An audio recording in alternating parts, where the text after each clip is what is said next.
একজন বিবাহিত মহিলার জীবনের সবথেকে দামি রং হলো লাল, আর সবথেকে মূল্যবান জিনিস হলো আলতা, সিঁদুর, শাখা পলা। তাই তো আমি এই জিনিসগুলোকে একজনকে উপহারে দেবো। কাকে? চলো তোমাদেরকেও দেখাই। আর এই জিনিসগুলো যে কোনো বিবাহিত মহিলাকে তোমরা যদি উপহারে দাও, সে কিন্তু বেজায় খুশি হবে এবং খুশি মনে ব্যবহার করবে।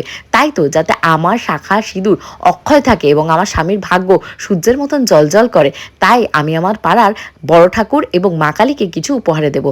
এগুলোকে কিন্তু আমি দান সামগ্রী বলবো না, কারণ আমি মনে করি ঠাকুর, দেবতা, ভগবানকে কিচ্ছু দান করা যায় না, কারণ আমাদের পুরো জীবনটাই তো তাদেরই দান করা। যেমন কথা তেমন কাজ। চলে এসেছি মধ্যমগ্রাম বাজারে আলতা, সিঁদুর, শাখা পলা, বড় ঠাকুরের জন্য ধুতি, উত্তরীয়, আর মায়ের জন্য ওড়না কিনতে। তোমরা বলবে বেনারসি কিনবে না? হ্যাঁ হ্যাঁ, বেনারসি আমার আগে থেকেই কেনা রয়েছে। অ্যাকচুয়ালি যখন আমি প্রেগনেন্ট ছিলাম তখন তো ঘরে থেকে বেশি বেরোতাম না, তখন ভগবানকে সারাক্ষণ ডাকতাম আর বলতাম, ভগবান তাড়াতাড়ি আমার কোলে আমার সন্তানকে পাঠিয়ে দাও, তাহলে তোমাকে বেনারসি শাড়ি দেবো।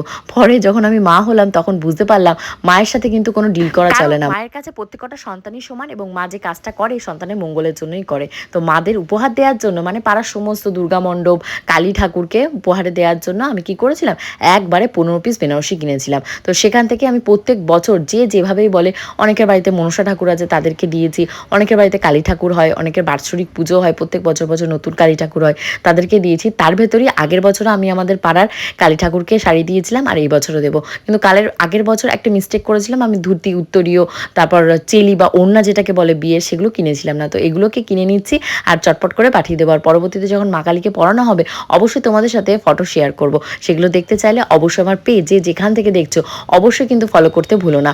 আমি কিন্তু প্রত্যেক দিন ডেলি বেসিসে আমার লাইফস্টাইল তোমাদের সাথে শেয়ার করি, এবং আমার লাইফের দৃষ্টিভঙ্গি কিন্তু অনেকের সাথে মিলবে, অনেকের সাথে মিলবে না। বিয়ে হওয়ার 4-4টে বছর পরে আমি মা হওয়ার সুযোগ পেয়েছিলাম। আমার কোল আলো করে এসেছিল তোমাদের ছোট্ট লিটিল কোল, তাই আমার কাছে সে কিন্তু ভীষণ স্পেশাল। এটা বলে আবার তোমরা ভেবো না যে আমি স্পেশাল বলছি।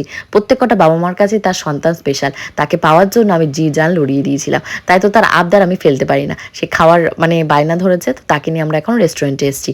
অর্ডার দিয়েছিলাম ফিশ ফ্রাই, আর তার সাথে ছিল চিকেন ললিপপ। লিটিল গুড এত দুষ্টু দেখতে পাচ্ছ, ও ফিশ ফ্রাইটার ভেতর থেকে ফিশটাকে বের করে খেতে যাচ্ছে। আমি যেই বলেছি মা আমাকে একটু দাও, যেই করেছি টপ করে আমার মুখের থেকে নিয়ে নিজের মুখে পুরে দিচ্ছে।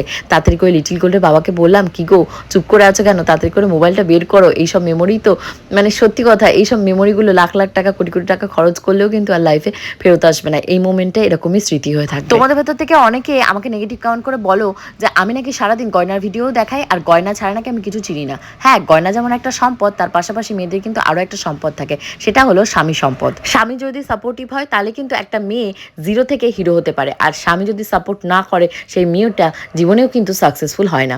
আর থাকলো কথা গয়না কিন্তু আমার ভাগ্যে লেখা রয়েছে, সেটা আমি কি করে খণ্ডাবো বলো? তোমরাও কর্ম করো, তাহলে আমার মতন ভাগ্য পাবে।